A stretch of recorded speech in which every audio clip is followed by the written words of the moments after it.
Previous ক্লাসে আমরা কি অবজার্ভ করেছিলাম? আচ্ছা, first day of this experiment আমি তোমাদের সঙ্গে ডিসকাস করেছিলাম the theory behind this experiment. Theoretically আমরা কি ক্যালকুলেট করেছিলাম? The coefficient of viscosity of a given highly viscous fluid, যেটাকে আমাদের আনসার ছিল, তোমার এক্সাম্পল ছিল হচ্ছে গ্লিসারিন। তো Yes, প্রিভিয়াস sir. ডেতে ম্যাম তোমাদের সঙ্গে ডিসকাস করেছিলেন what are the procedures for calculating the coefficient of viscosity of glycerin by using Stokes law. এবার স্টোকস ল রিলেটেড পার্ট আমি জাস্ট একটু রিক্যাপ করে দিচ্ছি।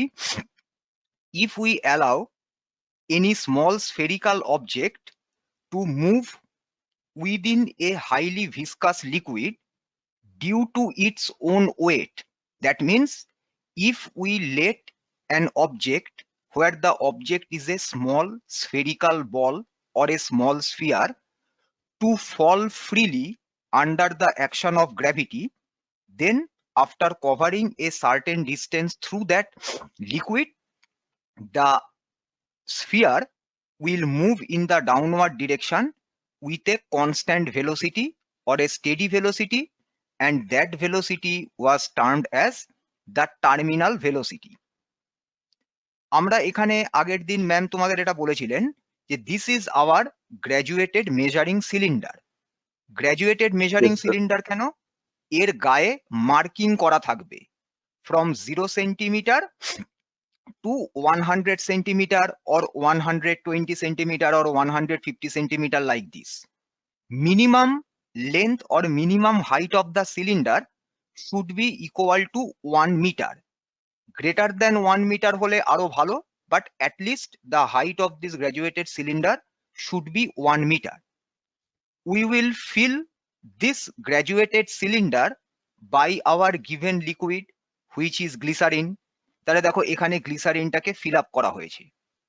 আমরা যে স্ফিয়ারটাকে অ্যালাউ করব সেই স্ফিয়ারকে কিন্তু আমাকে ড্রপ করতে হবে vertically without applying any downward force. আমি কিন্তু এই স্ফিয়ারটাকে নিচের দিকে কোনো ফোর্সে থ্রো করব না।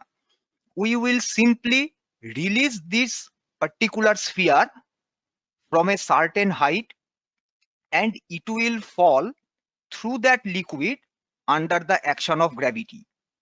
Since we are not applying any downward force, that means this particular sphere will move in the downward direction due to its own gravitational pull. That means due to its own weight. Now, if you see this graduated cylinder, see there are 3 markings. দেখো 3টে mark করা রয়েছে, mark A, Yes, sir. Mark Third. B and mark C by using threads. সুতো দিয়ে আমরা এরকম ভাবে mark করে নেব। এবার কোয়েশ্চেন হচ্ছে আমরা কিভাবে এই মার্কিং গুলোকে ডিফাইন করব। So before starting the experiment, first we need to do is to choose this markers. তাহলে আমাদেরকে ডিসকাস করতে হবে, জানতে হবে আমরা কিভাবে এই এ বি সি মার্কার গুলোকে চুজ করব। তাহলে আমাদের নেক্সট পার্ট হচ্ছে choosing markers. Now what is the reason behind this? This is the graduated cylinder filled with glycerin and there are 3 markings A, B and C. Remember, the first part of this experiment is to locate A, B and C. So we will say that our first part of the experiment is to determine where we will be able to find the terminal velocity of that given sphere. এবারে terminal velocity মানে কি? তুমি যদি initially স্ফিয়ারকে drop করো at the upper end of the liquid column, it will not attain the terminal velocity or steady velocity. যখন স্ফিয়ারটাকে release করেছো, allow করছো গ্লিসারিনের মধ্যে দিয়ে মুভ করতে, লিকুইড কালামের উপরের পার্টে কোনো রকম কোনো তোমার টার্মিনাল ভেলোসিটি কিন্তু স্ফিয়ার অ্যাটেন করবে না। কেন? কারণ ইনিশিয়ালি the downward তোমার gravitational pull, that is weight of the sphere, will be greater than the upthrust and the viscous drag which is acting in the vertically upward direction. But after covering a certain distance through that liquid, we will find that the downward weight or the downward gravitational pull on that sphere will be exactly cancelled by two upward forces. One is the upthrust or buoyant force, which is provided by the liquid on that sphere. This upthrust or buoyant force is the weight of the displaced liquid. তার মানে ওই স্ফিয়ারটা যে নিজের ভলিউমের equal volume of লিকুইডকে displace করেছে, সেই displace লিকুইডের ওয়েট হচ্ছে upthrust or buoyant force. And the second one is viscous drag or viscous force, which is also provided by the liquid on the sphere in the upward direction. This is due to the friction between the liquid column, liquid layers, and the surface of the spherical object. তাহলে আমাকে choose করতে হবে, locate করতে হবে the region where the sphere will be moving in the downward direction with a constant steady velocity, and that velocity will be our terminal velocity. এখানে আমরা তিনটে মার্কারকে use করছি, দেখো marker A, marker B, marker C. We have to place these three markers in such a way that the distance between marker A and marker B will be exactly equal to the distance between marker B and marker C. For getting almost correct result, we need to separate A, B or B and C by at least a 15 centimeter separation. অনেক জায়গাতে দেখবে the distance between the first marker and the final marker is kept at 20 centimeter. But if we can keep the separation between A and C equal to 30 centimeter, then our result will be more accurate, because you will allow the sphere to attain the terminal velocity or the steady constant velocity. তাহলে আমরা 20 সেন্টিমিটারকে choose না করে আমরা কি করব, that separation between A and C আমরা এটাকে রাখবো 30 সেন্টিমিটার। নাও প্রথমেই আমি কি বলেছি, distance between A and B and distance between B and C should be exactly same. So if AC is equal to 30 centimeter, then AB should be equals to 15 centimeter. Similarly, BC should also be equal to 15 centimeter. তাহলে ধরো আমরা এ marking, যেটাকে আমরা thread দিয়ে create করেছি, suppose the marking was made at 15 centimeter mark. Now distance between A and B should be 15 centimeter. So the Yes. marker at B should be at 30 centimeter mark. Now distance between B and C should also be equal to 15 centimeter. So the marker at C should be at 45 centimeter mark. তাহলে A মার্কারটা রইলো 15 centimetre মার্কে, B মার্কারটাকে আমি place করলাম 30 centimetre মার্কে, C মার্কারকে place করলাম 45 centimetre মার্কে। তাহলে দেখো 30 minus 15 is equal to 15 centimeter, 45 minus 30 is equal to again 15 centimeter. But if you subtract the marking of A from the marking of C, then it will provide us the entire separation between A and C. C marker কোথায় দেওয়া হয়েছে 45 সেন্টিমিটারে, A marker কোথায় দেওয়া আছে 15 সেন্টিমিটারে। So 45 minus 15 is equal to 30 centimetre, যেটাই আমাদের প্রথম target ছিল। The separation between marker A and marker C should be equal to 30 centimetre. তুমি এর থেকে গ্রেটার ভ্যালুও রাখতে পারো, কিন্তু সেপারেশনকে অ্যাটলিস্ট 30 সেন্টিমিটার আমরা প্রিজার্ভ করব to get more accurate result. এই অবধি কারোর কোনো কিছু কোয়ারি আছে কিনা বলো। No sir, clear. বাকিরা সবাই বুঝতে পেরেছো? Yes, sir. Yes, sir. আচ্ছা, Yes, sir, এবারে clear. দেখো এখানে আমি এ কে 15 সেন্টিমিটার করেছি, তুমি যদি এ থ্রেড কে প্লেস করতে অ্যাট 20 সেন্টিমিটার মার্ক, তাহলে বি মার্কারটা হতো at 35 centimeter mark, C marker হতো অ্যাট 50 সেন্টিমিটার মার্ক। তাহলে according to our choice we will get different positions for A, B and C, but separation between A and B, separation between B and C should be equal to 15 centimeter. Okay, Yes. is this clear to you? Yes, sir. Acha. Yes, sir. Now we will try to arrange A and C in such a manner that we are within the liquid where the sphere will attain the terminal velocity. তাহলে next step আমরা কি করছি, খুব carefully দেখো, follow করো। এটা কিন্তু প্রথম যে মার্কিংটা চুজ করা হয়েছে, initially A and B are chosen arbitrarily, নিজের ইচ্ছা মতন আমরা একটা প্লেস করেছি, করে আমাকে চেক করতে হবে whether our markings are correct or not. আমরা প্রথমে এ আর বি কে চুজ করব আরবিট্রারিলি, সি কে চুজ করব so that AB is equal to BC. Now you have a sphere. Drop this sphere through that liquid without applying any downward force. তাহলে কি হবে? That sphere will take a certain amount of time to cover the distance AB. Similarly, the sphere will also take a certain amount of time to cover the distance between B and C. আমি এই দুটো টাইমকে measure করব। কি বললাম? আমি A B C মার্কারটাকে place করলাম, স্ফিয়ারটাকে drop করলাম through the liquid. যেই মোমেন্টে স্ফিয়ার এ মার্কারকে ক্রস করলো, I will switch on the stopwatch. When the sphere will cross the marker B, I will take the reading from the stopwatch. Similarly, when the same sphere will cross the marker C, I will again note the time from the stopwatch.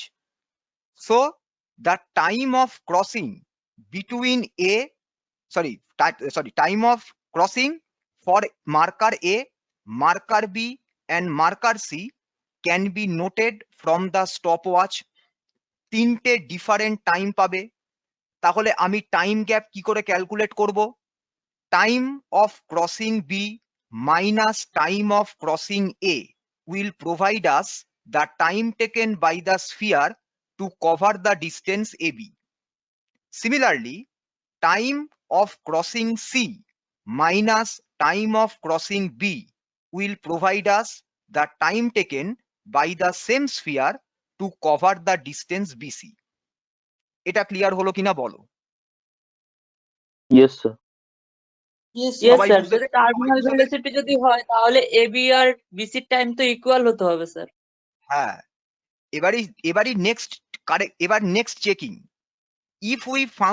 if we find that time taken to cross AB is exactly equal to time taken to cross BC, that means if T1 is exactly equal to T2, then we can say that the position of marker A and the position of marker C are correct. তাহলে আমাদের next checking step কি হবে? If terminal velocity has been achieved before the bead reaches A, terminal velocity achieve করতে গেলে T1 is equal to T2 হতে গেলে, যখন ওই স্ফিয়ারটা বা বিটটা এ মার্কারকে ক্রস করছে, terminal velocity should B attend before the sphere is going to cross the marker A. Then and only then you will find that T1 will be exactly equal to T2. তাহলে যেটা আমি তোমাদের মুখে বললাম সেটাকে যদি আমরা একটু ডায়াগ্রামেটিক্যালি তোমার রিপ্রেজেন্ট করি তাহলে কিরকম হবে দেখো। Suppose this is the cylinder, we have dropped the sphere. When the sphere crosses A, B and C, we will note the time from the stopwatch. Suppose time at the notification of time when the sphere is crossing marker A, set capital T1, that for marker B is capital T2, that for marker C is capital T3. তাহলে যখন স্ফিয়ারটা নিচের দিকে নামছে, carefully কিন্তু এখানে তোমাকে stop ওয়াচকে on of করতে হবে। Hand eye coordination is playing a very important role for this particular experiment. কারণ দেখতেই পাচ্ছ, আমি যদি আবার ফিগারটাতে ব্যাক করে যাই, তাহলে ভালো করে ওয়াচ করো। যেই মোমেন্টে স্ফিয়ারকে ড্রপ করলে এ ক্রস করলো, বি ক্রস করলো, সি ক্রস করলো। So you need to check this 3 instances very carefully. তাহলে হ্যান্ড আই কোঅর্ডিনেশন তোমাদের যত বেটার হবে, তত তোমরা অ্যাকিউরেট টাইমকে অবজার্ভ করতে পারবে।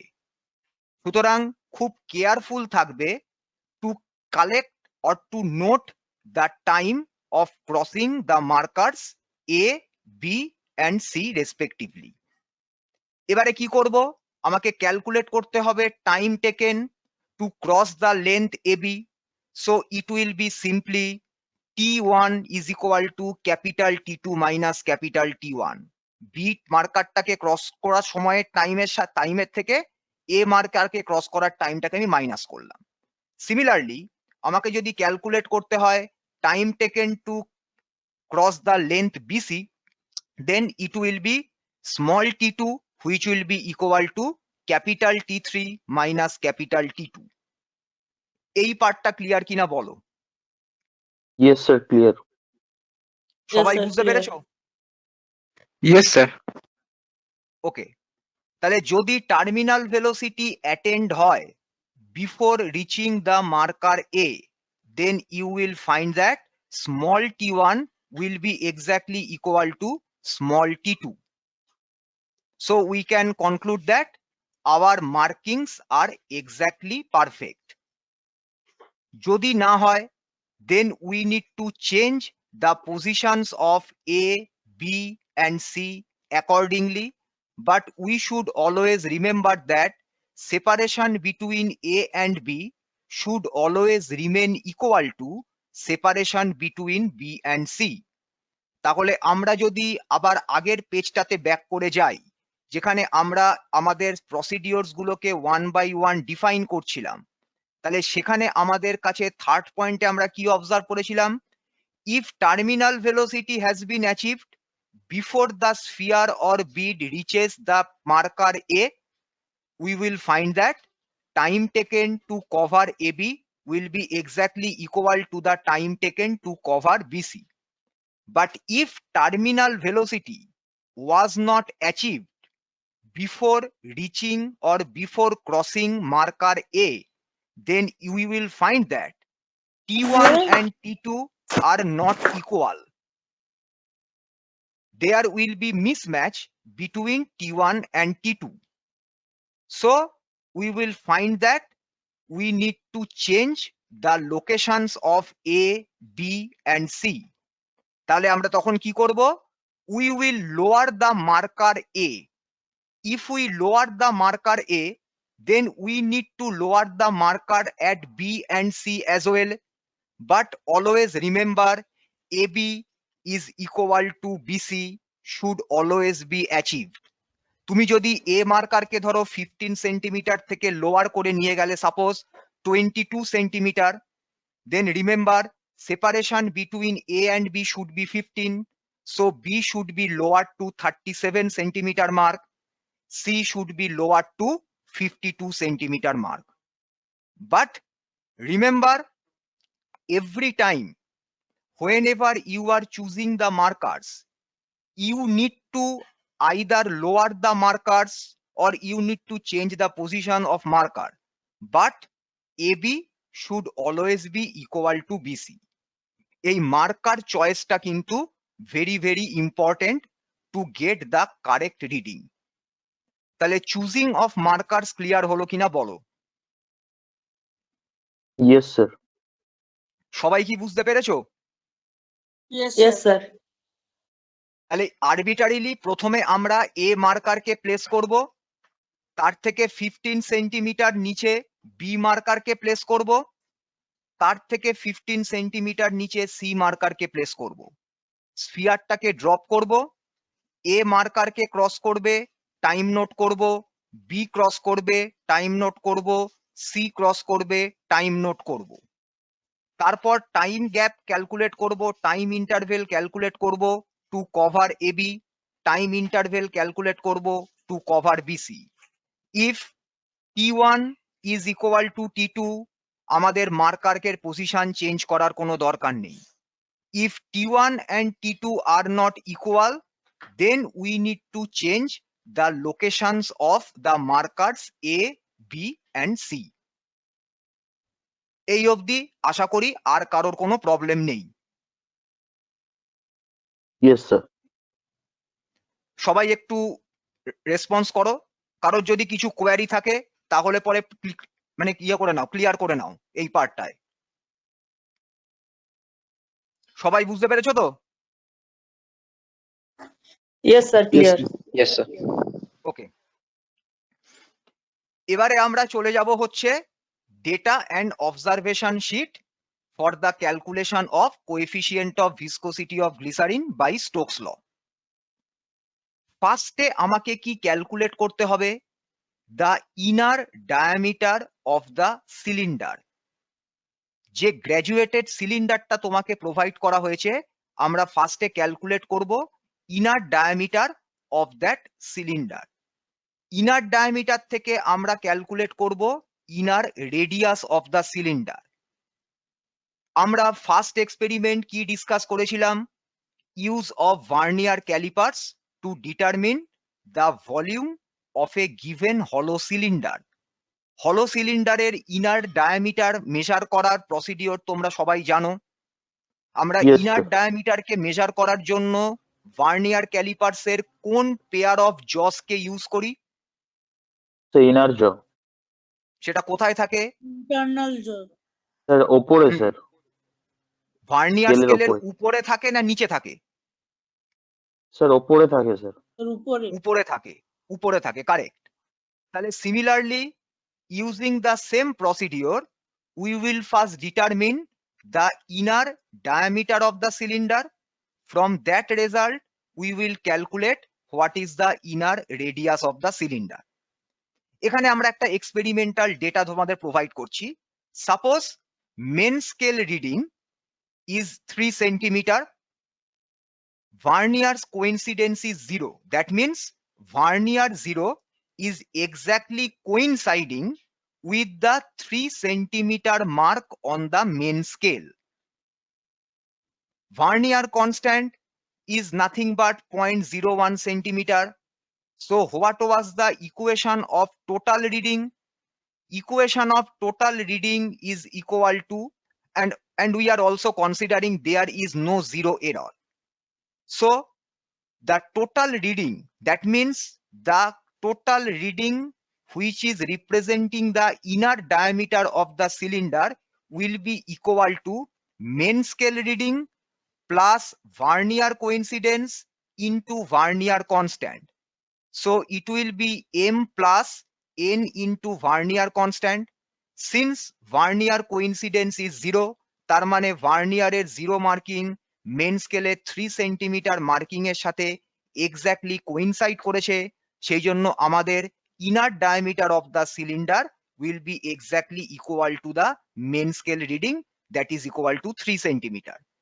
তাহলে inner diameter of the cylinder যদি হয় 3 centimetre, so what will be the inner radius? Diameter divided by 2. তাহলে 3 divided by 2 will provide us 1.5 centimeter. Suppose this is the inner radius of that given graduated long cylinder.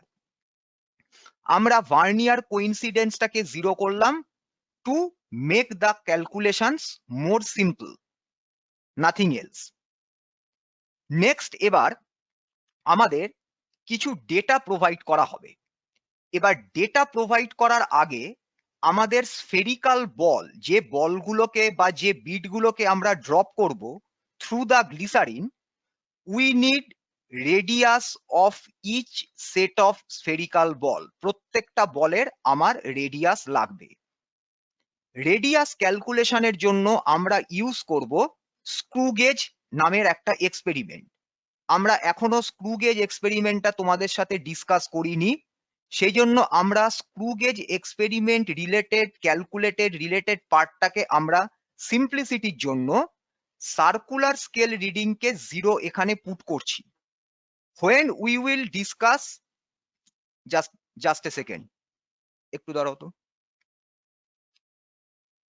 হ্যাঁ বলুন, আমি ক্লাসে আছি। হ্যাঁ class এখন চলছে তো, 1:50 থেকে ল্যাব শুরু হয়েছে, বলুন। আচ্ছা আচ্ছা ঠিক আছে, আমি তাহলে ক্লাস করে ফোন করছি আপনাকে।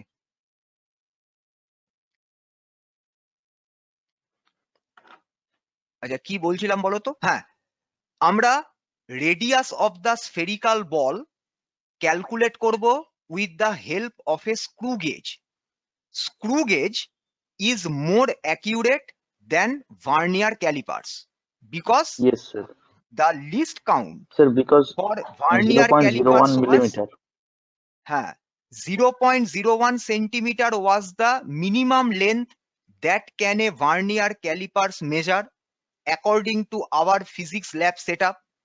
But if we Yes. consider a screw gauge, then we will find that it can calculate up to 0.001 centimeter.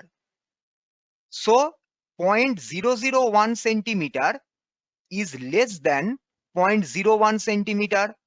তাহলে আমরা কি দেখতে Yes. পাচ্ছি, স্ক্রু গেজ যে মিনিমাম লেন্থ মেজার করতে পারে সেটা হচ্ছে less than the minimum length which can be measured by the vernier calipers. তাই জন্য screw gauge will provide you more accurate result than a vernier calipers. এবার screw গেজের result screw gauge দিয়ে আমরা যখন ক্যালকুলেশন করব, that poses some certain steps. আমরা এই মোমেন্টে স্টেপগুলোকে জাস্ট সিম্পলি ওভারলুক করছি। আমরা যখন স্ক্রু গেজ এক্সপেরিমেন্টটাকে নিয়ে ইন ডিটেল ডিসকাস করব, তখন তোমাদের আমরা স্টেপ বাই স্টেপ কিভাবে সার্কুলার স্কেল রিডিং, কিভাবে মেন স্কেল রিডিং নিতে হয়, সেগুলো আমরা তোমাদেরকে এন্টায়ারলি দেখাবো স্লাইড বাই স্লাইড। তাহলে আমরা এখানে ফার্স্টে দেখো, আমরা যেরকম ওখানে ক্যালকুলেট করেছিলাম vernier constant of a vernier callipers, similarly screw গেজে আমাদের ক্যালকুলেট করতে হবে least count. Least count, vernier constant দুটো same logical expression. Vernier constant হচ্ছে minimum length that can be measured by a vernier callipers, least count হচ্ছে minimum length that can be measured by a screw gauge. তাহলে least count of the given screw gauge will be 0.01 millimeter or 0.001 centimeter. Now if you consider the table to calculate the diameter or any length by a screw gauge, this will be the columns. First there will be observation numbers. Here we will consider the number of spherical balls. That means we will be considering the set of spherical balls. আমরা এখানে 4টে sphere দিয়ে এক্সপেরিমেন্টটা করব। So there will be 1 2 3 4। তোমরা vernier ক্যালিপার্সে কি করেছিলে, main scale reading, vernier coincidence. এখানে তার জায়গায় যেটা লিখবো সেটা হচ্ছে linear scale reading. Linear scale reading and main scale reading are exactly same. And now in screw gauge there will be a circular scale which will rotate over a linear scale and it will move along the length of the linear scale. যখন আমরা circular স্কেলটাকে rotate করাবো তখন দেখবো linear স্কেলের উপর দিয়ে circular স্কেলটা move করছে রোটেট করতে করতে। আমাদের এখানে ক্যালকুলেট করতে হবে সার্কুলার স্কেল রিডিং। তোমাদের ভার্নিয়ার ক্যালিপার্সের কন্ডিশনটা কি ছিল, main scale reading plus vernier coincidence into vernier constant. এখানে দেখো same logical type of expression, linear scale reading plus circular scale reading into least count. That will provide you the final diameter of any small object like a thin wire or a thin rod or a very small sphere, etc. Like vernier calipers, there will also be a zero error. So we need to either subtract that zero error or we need to add that zero error with the experimentally observed result to find out what will be the final corrected result. এবার যেহেতু আমরা screw gauge experiment এখনো perform করিনি, আমরা কি করব? We will keep the circular scale reading for every spherical ball is equal to 0.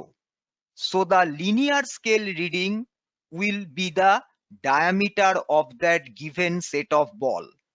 কারণ আমি যদি সার্কুলার স্কেল রিডিং এর যদি কিছু ভ্যালু পুট করি, তাহলে তোমরা এই মোমেন্টে ভিজুয়ালাইজ করতে পারবে না যে সার্কুলার স্কেল রিডিংটাকে আমরা কিভাবে ক্যালকুলেট করছি বা কিভাবে নোট করছি।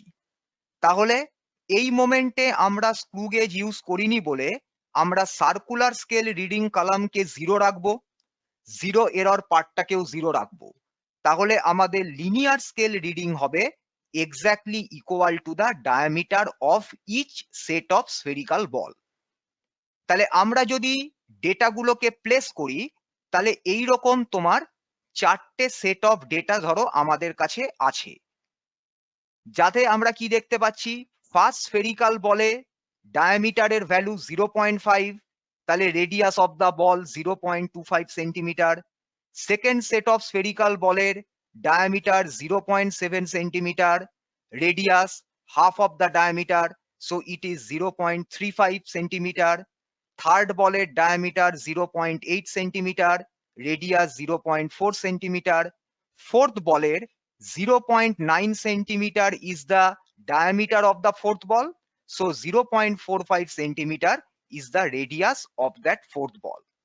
আমরা দেখো দুটো রিডিং কে 0 রেখেছি, zero error 0, circular scale reading 0. So here for simplicity we are considering the linear scale readings are the diameter reading for each ball. Diameter divided by 2 is providing us the radius of each spherical ball. এই পার্টটুকু তোমরা এখন দেখে রাখো, circular scale রিডিংটা কিভাবে আমাদের note করতে হবে সেটা আমরা স্ক্রু গেজ এক্সপেরিমেন্ট করানোর সময় তোমাদের সাথে ইন ডিটেলে ডিসকাস করব। ঠিক আছে, সবাই ক্লিয়ার হয়েছে সবার কাছে? তাহলে আমরা sir. কোন ডেটাগুলো ইউজ করব? Yes, sir. দেখো এই টেবিলে লাস্ট কলামে 4টে ডেটা আছে।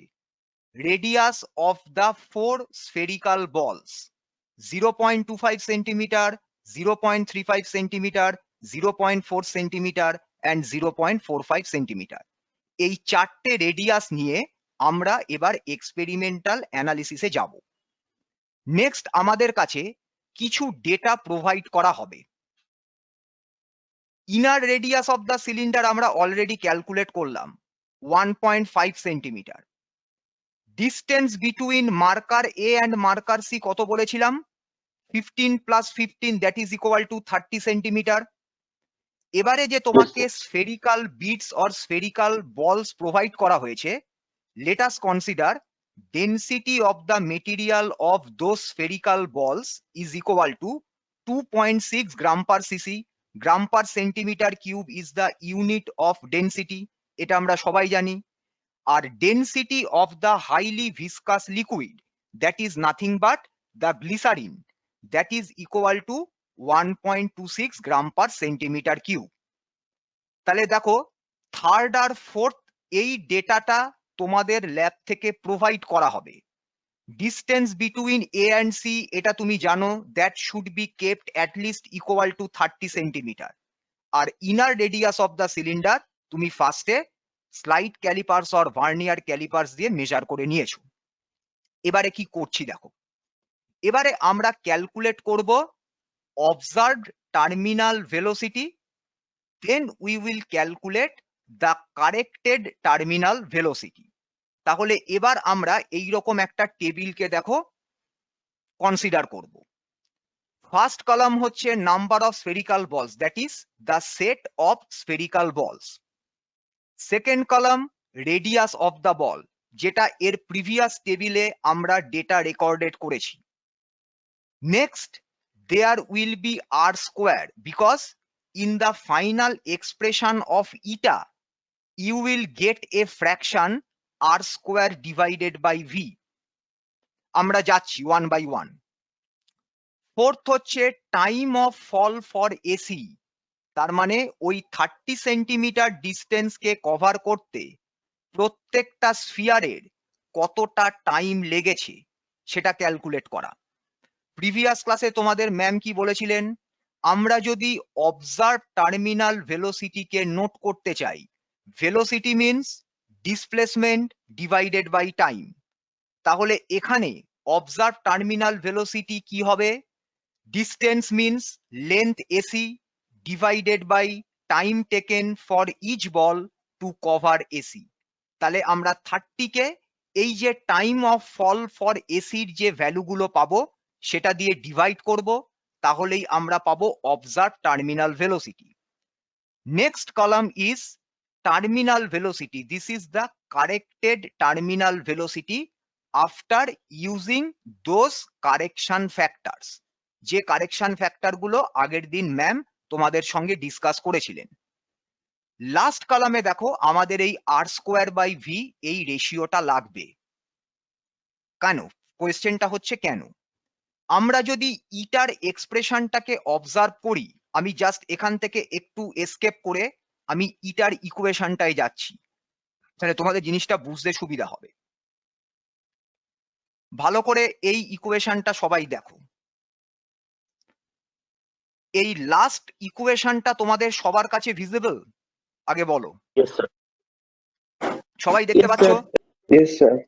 আচ্ছা, খুব ভালো করে ফলো করো each term of this particular expression. 2/9, it is a constant fraction. Rho, density of the material of the sphere, যেটা তোমাকে প্রোভাইড করা হয়েছে, that is constant. Glycerin, Sigma, sir. density of the liquid, এটাও তোমায় provide করা হয়েছে, that is also constant. What is small g? এই small জিটা কি?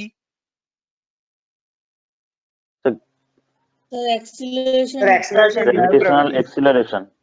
অ্যাক্সিলারেশন ডিউ টু গ্র্যাভিটি, যাকে বাংলায় আমরা বলছি অভিকর্ষজ ত্বরণ। এর ভ্যালু কত আর্থের সারফেসে? 9.8 meter per second 9.8 9.8 metre per second square. আর যদি আমি সিজিএস ইউনিটে বলি, এটা তো SI unit, 9.8 metre per second square. What is the CGS value of this small জি?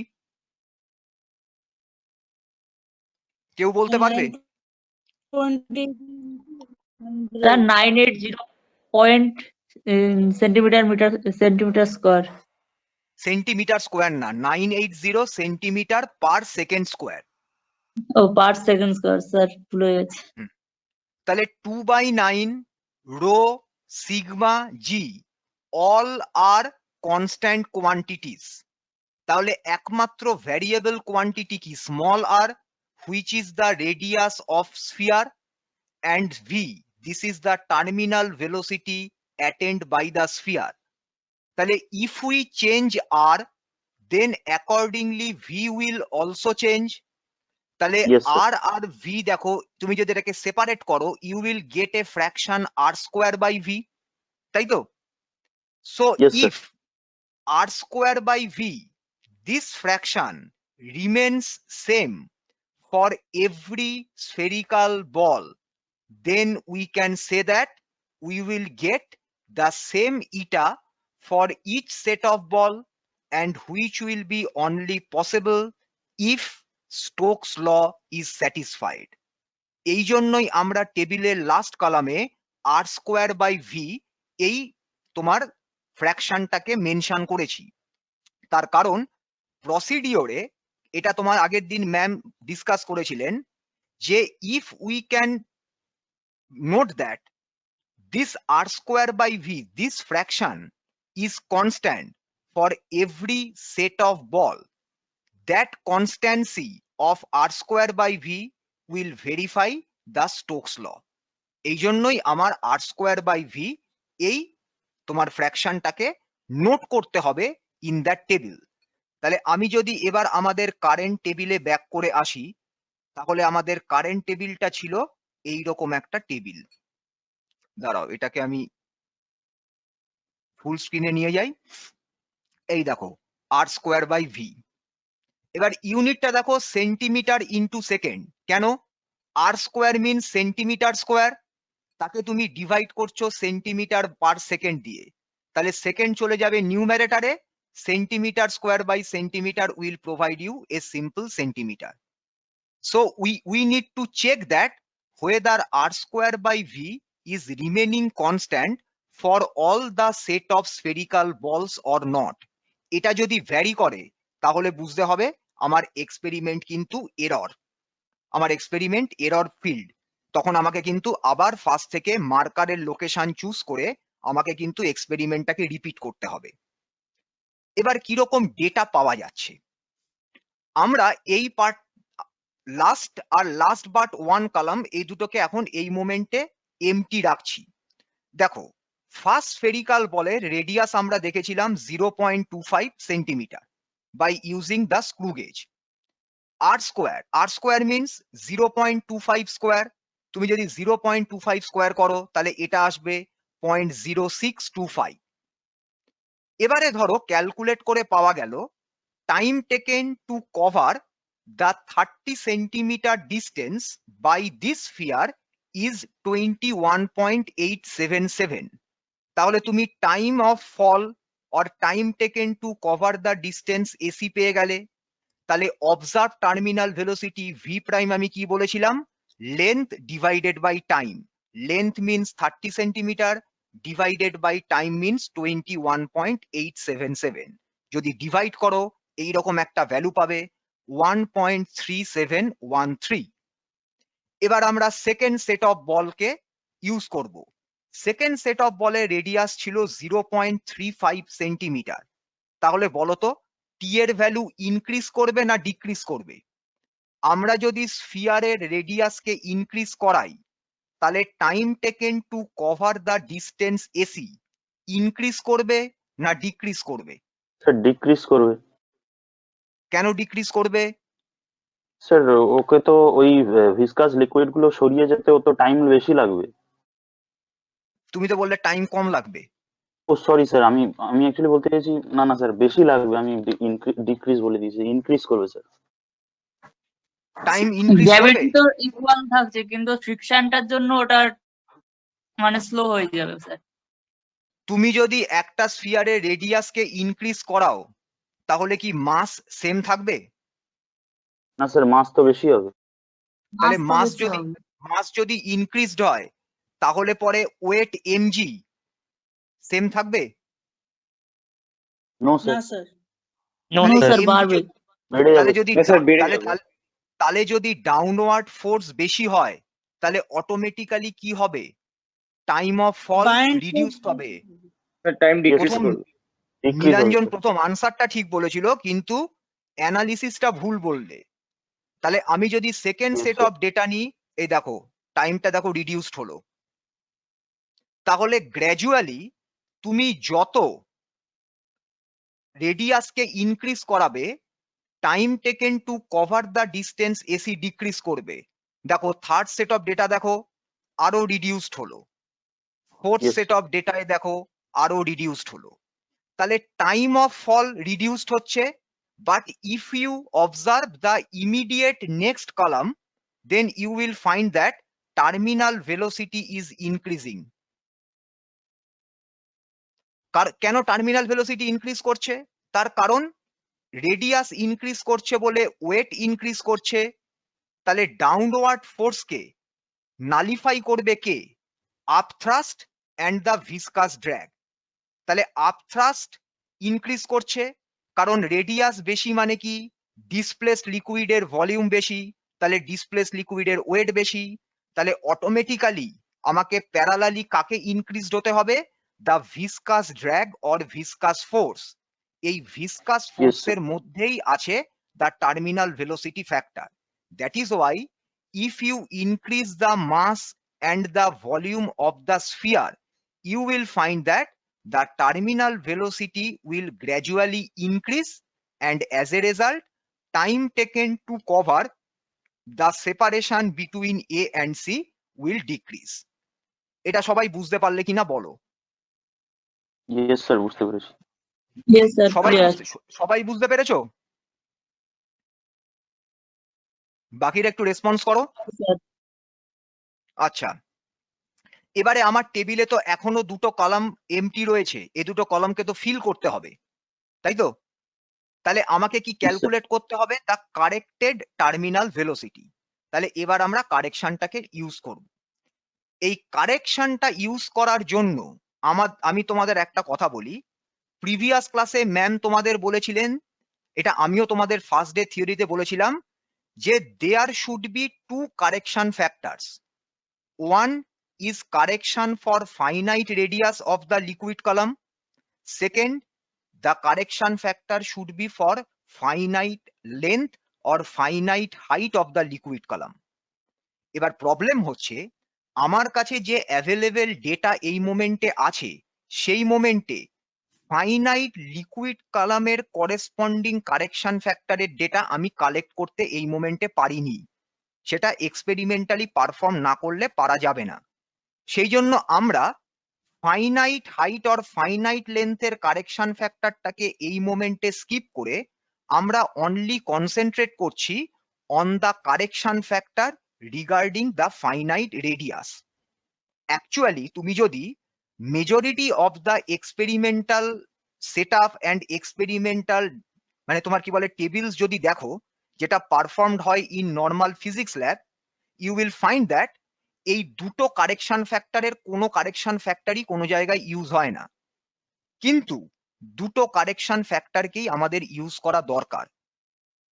এবার যে যে ল্যাবগুলোতে ইউজ হয় সেখানে জেনারেলি ইউজ হয় হচ্ছে a single correction factor, that is correction for finite radius.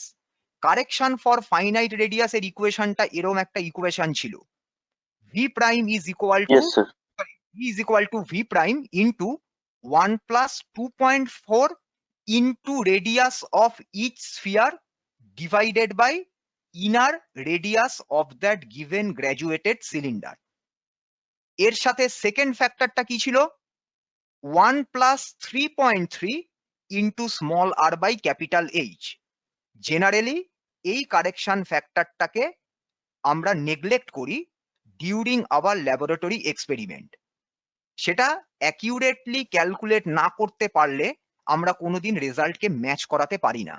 সেই জন্য আইদার মেজরিটি অফ দ্য ল্যাবে কি করা হয়, এই কারেকশন ফ্যাক্টরটাকে ইউজই করা হয় না, অবজার্ভ টার্মিনাল ভেলোসিটিকেই ইউজ করা হয় as the correct terminal velocity, কিন্তু আমরা অ্যাটলিস্ট ওয়ান কারেকশন ফ্যাক্টরকে ইউজ করব to get more accurate result. আমার লজিকটা সবার কাছে ক্লিয়ার হলো? Sir Yes, sir. স্যার আরেকবার বলবেন, ঠিক বুঝতে পারলাম না যে কেন আমরা হাইটটাকে নিচ্ছি না, ফাইনাইট রেডিয়াসটাকেই কেন নিচ্ছি, আরেকবার একটু বলুন। হাইটটা নিচে না, অ্যাকচুয়ালি ফাইনাইট রেডিয়াসের প্রবলেম হচ্ছে, ফাইনাইট রেডিয়াসের ফাইনাইট হাইটের কারেকশন ফ্যাক্টরটাকে যখনই তুমি ইন্ট্রোডিউস করবে, এটা এত মাইনিউট কারেক্টিভ ফ্যাক্টর যে আলটিমেটলি রেজাল্টে তুমি কোনো কনস্ট্যান্সি শো করতে পারবে না। Okay sir, generally okay sir.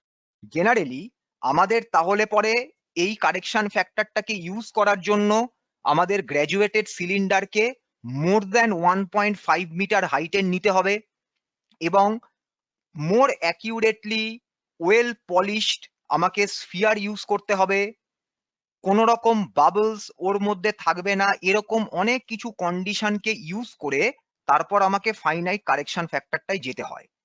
এই জন্য ফাইনাইট হাইটের কারেকশন ফ্যাক্টরটা কেউ দেখে না, কিন্তু অনেকে এই কারেকশন ফ্যাক্টরটাকেও স্কিপ করে, কিন্তু আমরা এই কারেকশন ফ্যাক্টরটাকে ইউজ করব, যেটা হচ্ছে কারেকশন ফর ফাইনাইট রেডিয়াস। এবার কি করে ক্যালকুলেট করব? আমরা একটা সেট অফ ডেটা নিচ্ছি। আমরা কি দেখলাম প্রিভিয়াস টেবিলে, যখন radius of a sphere is 0.25 centimetre, capital R তো constant 1.5 centimetre, V prime was found to be 1.3713 centimetre per second. এই তিনটে ভ্যালুকে পুট করো ইন দিস ইকুয়েশন, তাহলে পুট করলে পরে কি আসছে দেখো, V is equal to 1.3713 multiplied by within bracket 1 plus 2.4 into 0.25 divided by 1.5. এই ক্যালকুলেশনটা যখন তুমি পারফর্ম করবে তখন দেখো তোমার ভেলোসিটিটা বেরোবে 1.91982। ভালো করে অবজার্ভ করো, তোমার অবজার্ভ টার্মিনাল ভেলোসিটি কত ছিল, 1.3713। ফাইনাইট রেডিয়াসের কারেকশন ফ্যাক্টরটাকে ইন্ট্রোডিউস করার পর তোমার কারেক্টেড টার্মিনাল ভেলোসিটি চেঞ্জটা খালি অবজার্ভ করো, দেখতে পাচ্ছ point Yes, sir. Almost point, মানে তোমার 5654 সেন্টিমিটার পার সেকেন্ড আমাদের অ্যাকচুয়াল ভ্যালু থেকে আমরা ডিভিয়েট করে গিয়েছিলাম। এই জন্যই ফাইনাইট ফর তোমার কি বলে কারেকশন ফর ফাইনাইট রেডিয়াস, এটা আমাদের কিন্তু অ্যাপ্লাই করতে হয়। এই চেঞ্জটা যদি নমিনাল হতো, সাপোজ 1.3713 তোমার observe terminal velocity, corrected terminal velocity ধরো বেরোলো 1.3752, তাহলে আমরা নেগলেক্ট করতাম। কিন্তু দেখো এটা কিন্তু নেগলিজিবল নয়, এখানে কিন্তু একটা Yes, sir. Finite amount of deviations রয়েছে। তাহলে এই লজিকে আমরা প্রত্যেকটা অবজার্ভ টার্মিনাল ভেলোসিটিকে এই ইকুয়েশন ইউজ করে আমরা কারেক্ট টার্মিনাল ভেলোসিটিতে কনভার্ট করব। তাহলে আমরা নেক্সট পার্টে গিয়ে যদি আমরা এই ইকুয়েশনটাকে প্লেস করি তাহলে পরে আমাদের এবার টেবিলটা দেখো কমপ্লিট হবে। কিরম ভাবে কমপ্লিট হচ্ছে ভালো করে অবজার্ভ করো। খুব ভালো করে অবজার্ভ টার্মিনাল ভেলোসিটির কলাম আর কারেক্ট টার্মিনাল ভেলোসিটির কলামের ভ্যালু দুটোকে চেক করো, তাহলেই বুঝতে পারবে এই কারেকশন ফ্যাক্টরটা কতটা important to get the correct terminal velocity. দেখো সেকেন্ড স্ফিয়ারের observe terminal velocity 2.4309, corrected terminal velocity 3.76923। ডিফারেন্সটা অবজার্ভ করতে পারছো, more Yes, than sir. 1.3 centimetre. Third স্ফিয়ারের অবজার্ভ টার্মিনাল ভেলোসিটি 3.002, টার্মিনাল ভেলোসিটির কারেক্টেড ভ্যালু 4.9231। দেখো almost 2 centimetre per second difference. Fourth স্ফিয়ারের 3.6225, corrected terminal velocity দেখো 6.2308। তাহলে এবার বুঝতে পারছো তো যে আমাদের কেন কারেকশন ফ্যাক্টরটাকে ইন্ট্রোডিউস করাটা নেসেসারি। এটা সবার Yes, কাছে sir. ক্লিয়ার হয়েছে? Yes, sir. Yes, Clear. sir. Yes, Okay. sir. তাহলে এবার আমার কি ক্যালকুলেট করার কথা, আর স্কোয়ার বাই ভি, কারণ আমরা এক্ষুনি দেখে এলাম R square by V, this R square and V are only the two variable factors.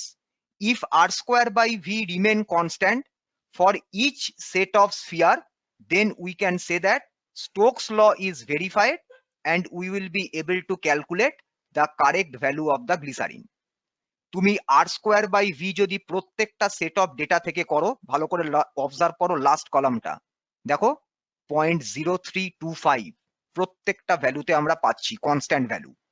5 এর পরের ডেসিমাল গুলো চেঞ্জ হচ্ছে, কিন্তু আপ টু ফোর্থ ডেসিমাল যখন ইকুয়াল, দেন তোমার law is verified and the outcome is satisfactory. ঠিক আছে, সবাই Sir. দেখতে পাচ্ছ আর স্কোয়ার বাই ভিটা কনস্ট্যান্ট? হ্যাঁ বলো। স্যার বলছি এই 0.0325 এই 5টা প্রত্যেকটাতেই একই, আমরা যদি করতাম তাহলে আমাদের কি একদম অ্যাকিউরেটই আসতো, একটা ডিজিটেরও মানে এদিক ওদিক হতো না? যদি তুমি খুব অ্যাকিউরেটলি টার্মিনাল ভেলোসিটির ওই ক্যালকুলেশনটা করতে পারো আর টাইম কাউন্টটা করতে পারো, তোমারও এরকম রেজাল্ট বেরোবে। ওটাই আমি বলেছিলাম যে হ্যান্ড আই কোঅর্ডিনেশনটা এখানে একটা মোস্ট ইম্পর্টেন্ট রোল প্লে করে। তুমি স্টপ ওয়াচকে যেই মোমেন্টে নোট করছো বা অন করছো অফ করছো, তুমি যতটা অ্যাকিউরেটলি প্রেস করতে পারবে বাটন, তত অ্যাকিউরেট তুমি টাইম ফ্যাক্টরটা পাবে। তোমার এই টি ফ্যাক্টরের মধ্যে যদি এরর তুমি মিনিমাইজ করতে পারো, তাহলে অটোমেটিক্যালি অবজার্ভ টার্মিনাল ভেলোসিটি মোর অ্যাকিউরেট হবে, টার্মিনাল ভেলোসিটি মোর অ্যাকিউরেট হবে, আর স্কোয়ার বাই ভি অলমোস্ট তোমাকে এভাবে কনস্ট্যান্ট দেবে। জেনারেলি ফোর্থ ডেসিমালে গিয়েই ভ্যালুগুলো চেঞ্জ করে, আর সেরকম যদি খারাপ অবজারভেশন হয় তাহলে কিন্তু থার্ড ডেসিমাল থেকে চেঞ্জ করতে থাকে। এটাকেই তোমাকে অপটিমাইজ করতে হবে যখন এক্সপেরিমেন্টটা তোমাকে পারফর্ম করতে হবে। স্যার যদি স্যার এরকম একটু আদ্রু একদম মাইনিউট কোনো চেঞ্জ চলে আসে তাহলে কি স্যার এভারেজ করে দিতে হবে? হ্যাঁ, না অ্যাভারেজ করবো না, ওটা আমরা বলে দেবো R square by V this ratio is almost constant for every set of sphere. এটা অ্যাভারেজ করবো না, আমি এই R square by V equal দেখিয়ে চেক করাচ্ছি যে Stokes law is verified or not. Okay sir, okay sir. এবারে কি করব দেখো, ইচ স্ফিয়ারের জন্য আমরা ক্যালকুলেট করব ইটা। ইটাটা কি? Coefficient of viscosity of glycerine.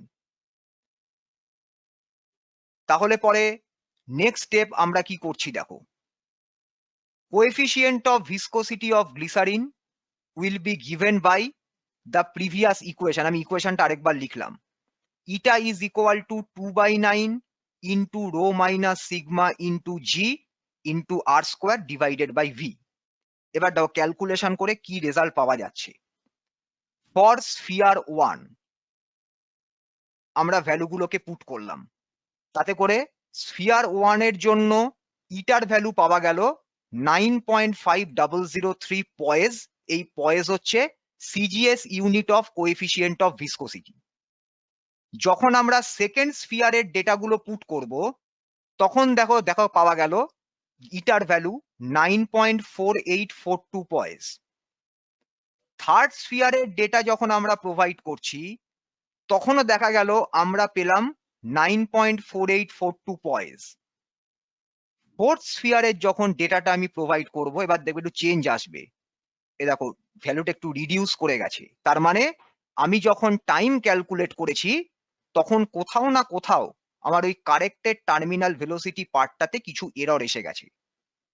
এই জন্য আমরা চারটে স্ফিয়ারের সেপারেটলি করেসপন্ডিং ইটার ভ্যালু ক্যালকুলেট করলাম। দেখতেই পাচ্ছ সেকেন্ড আর থার্ডটা পারফেক্ট, ফার্স্টেরটা পারফেক্ট মানে সেকেন্ড আর থার্ড এরটা এক্স্যাক্টলি ইকুয়াল, ফার্স্টের একটা ভ্যালু, ফোর্থের ভ্যালুটা হচ্ছে এই চারটে ভ্যালুর মধ্যে the lowest one or the minimum one. তোমাকে যবে তুমি আমাকে কোয়েশ্চেন করো what is the value of coefficient of viscosity of glycerine, তাহলে আনসারটা হচ্ছে 9.5 পয়েজ। তাহলে দেখো এই চারটে ভ্যালুর মধ্যে মোস্ট অ্যাকিউরেট রেজাল্ট আমরা পেয়েছি ফর স্ফিয়ার 1। স্ফিয়ার 2 স্ফিয়ার 3 তে এরর অলমোস্ট 0, কিন্তু ফোর্থ স্ফিয়ারে দেয়ার ইজ সাম এরর। এরকম এরর তোমাদের কাছে অ্যাপিয়ার করবে। তাহলে আমরা যখন ফাইনালি ক্যালকুলেট করব coefficient of viscosity by our experiment, we will take the average of this 4 values. তাহলে আমরা যদি এই চারটে ভ্যালুর অ্যাভারেজ নিই তাহলে পরে আমরা অ্যাভারেজ রেজাল্টে কি করব, চারটে ভ্যালুকে অ্যাড করব, 4 দিয়ে ডিভাইড করব। তাহলে আলটিমেটলি আমরা পেলাম হচ্ছে 9.41745 পয়েজ। তাহলে অ্যাকিউরেট ভ্যালু অফ দ্য তোমার coefficient of viscosity of glycerine is 9.5 poise, আর এখানে আমরা পেলাম 9.41745 পয়েজ, which is almost equal to the value of coefficient of viscosity of glycerin. ঠিক আছে তো, স্যার সবাই বুঝতে পেরেছো? হ্যাঁ বলো। ইয়েস স্যার, বুঝতে পেরেছি। স্যার বলছি এই পয়েজের এসআই ইউনিটটা কি স্যার? ডেকা পয়েজ। ওকে ওকে। এবারে আর একটা ছোট্ট পার্ট বাকি যেটা আমি আজকে তোমাদের বলে দিই, আর তোমার মিনিট 2-3 লাগবে। সেটা হচ্ছে, সরি এটা একটুখানি আমার ল্যাপটপটা একটু প্রবলেম ক্রিয়েট করছে, একটু হ্যাং করে করে চলছে। আমি তোমাদের একদম স্ক্রিনটাকে একদম একবারই নিয়ে আসছি, আমি আর এখানে অ্যানিমেশনটা বন্ধ করে দিলাম। আমরা একটা গ্রাফ প্লট করব, রেডিয়াস স্কোয়ার মানে আর স্কোয়ারকে প্লট করব along the horizontal Axis or x Axis. Terminal velocity হচ্ছে কারেক্টেড টার্মিনাল ভেলোসিটিকে প্লট করব অ্যালং ওয়াই অ্যাক্সিস। এবারে তুমি যদি ওই গ্রাফিক যে ডেটাগুলো পেয়েছো প্রত্যেকটা আর স্কোয়ারের করেসপন্ডিং ভি সেগুলোকে যদি প্লট করো এবং তাদেরকে যদি একটা স্ট্রেট লাইন দিয়ে জয়েন করো তাহলে তুমি অবজার্ভ করবে the graph will B A straight line passing through the origin like this. মূল বিন্দু দিয়ে স্ট্রেট লাইনটা পাস করবে। এবার তোমাকে বলছে এই গ্রাফের থেকে ইটার ভ্যালু ক্যালকুলেট করো। গ্রাফের থেকে ইটার ভ্যালু ক্যালকুলেশনের জন্য আমাদের ক্যালকুলেট করতে হবে slope of the graph. Slope of the graph, যে কোনো গ্রাফের স্লোপ ক্যালকুলেট করা মানে কি, আমাকে গ্রাফের উপরে একটা রাইট অ্যাঙ্গেল ট্রায়াঙ্গেলকে প্লট করতে হবে। tan theta of that right angle triangle will provide you the slope of the graph. এবার tan theta কখনো বলো না, tan theta মানে কি, পারপেন্ডিকুলার বাই বেস। তাহলে তুমি যে রাইট অ্যাঙ্গেল ট্রায়াঙ্গেলটা ড্র করবে তার পারপেন্ডিকুলার আর বেসের রেশিও তুমি ক্যালকুলেট করলেই that will provide you the slope of the graph. তার মানে slope of the graph actually তোমাকে প্রোভাইড করবে change in value plotted along Y axis divided by change in value plotted along x axis. তাহলে এখানে দেখো আমাদের right angle ট্রায়াঙ্গেলটা হচ্ছে ABC. তাহলে change in value of terminal velocity should be BC and change in value for radius square should be equal to AB. তাহলে আমরা slope of the graph কি পাবো, BC বাই AB। এবার corresponding ভ্যালুগুলোকে use করে আমি slope of the গ্রাফের value পেয়েছি 30.7696। তুমি দেখো স্লোপ অফ দ্য গ্রাফ এখানে কত এলো, along Y axis V, along x axis R square. তার মানে তোমার স্লোপ হচ্ছে কিন্তু ভি বাই আর স্কোয়ার, কিন্তু আমার ইকুয়েশনে ছিল আর স্কোয়ার বাই ভি। তাহলে আমরা ইকুয়েশনটাকে দেখো একটু রিঅ্যারেঞ্জ করে লিখলাম। কোন জায়গাটায় রিঅ্যারেঞ্জ করে লিখলাম, এইখানটা। ভালো করে অবজার্ভ করো, তোমরা এই রেড ডটটা দেখতে পাচ্ছ? আচ্ছা, রেড ডটের দরকার নেই, আমি পেন ইউজ করছি। এই পোর্শনটা খুব ভালো করে অবজার্ভ করো, ভি বাই আর স্কোয়ার।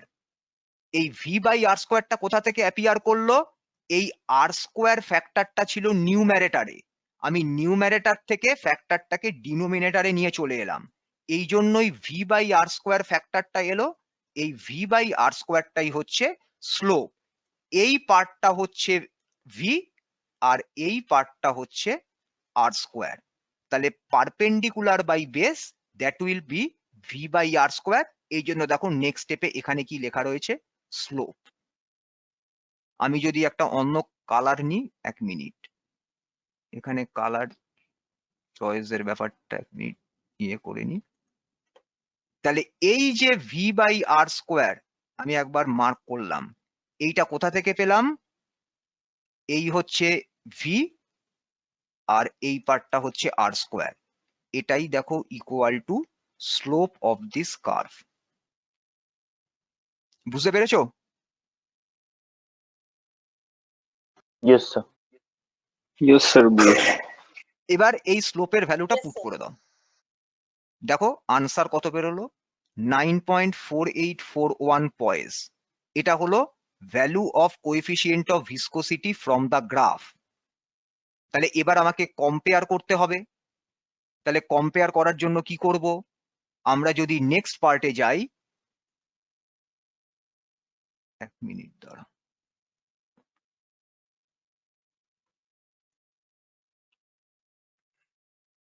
ওহো এগুলো রয়ে গেছে।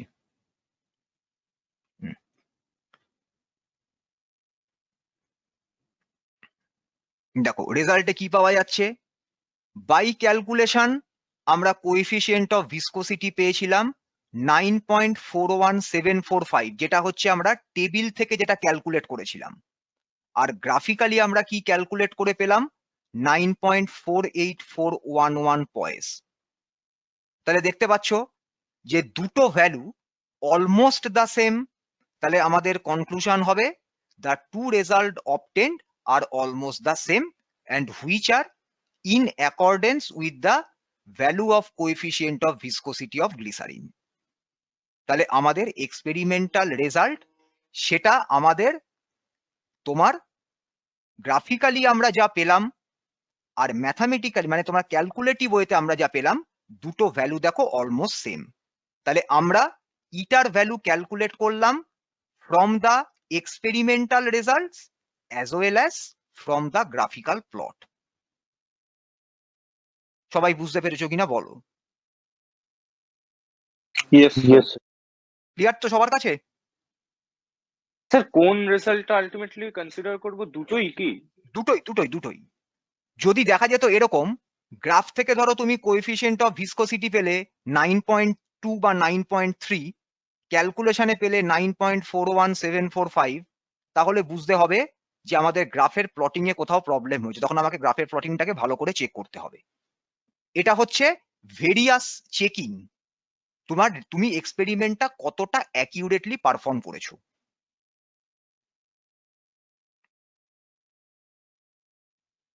ঠিক আছে তো? ওকে sir, okay sir. Yes sir. Okay students, তাহলে পরে আমাদের এই পর্যন্তই আজকের ল্যাবটা আমরা ডিসকাস করলাম, আমাদের এই ল্যাবটা কমপ্লিট।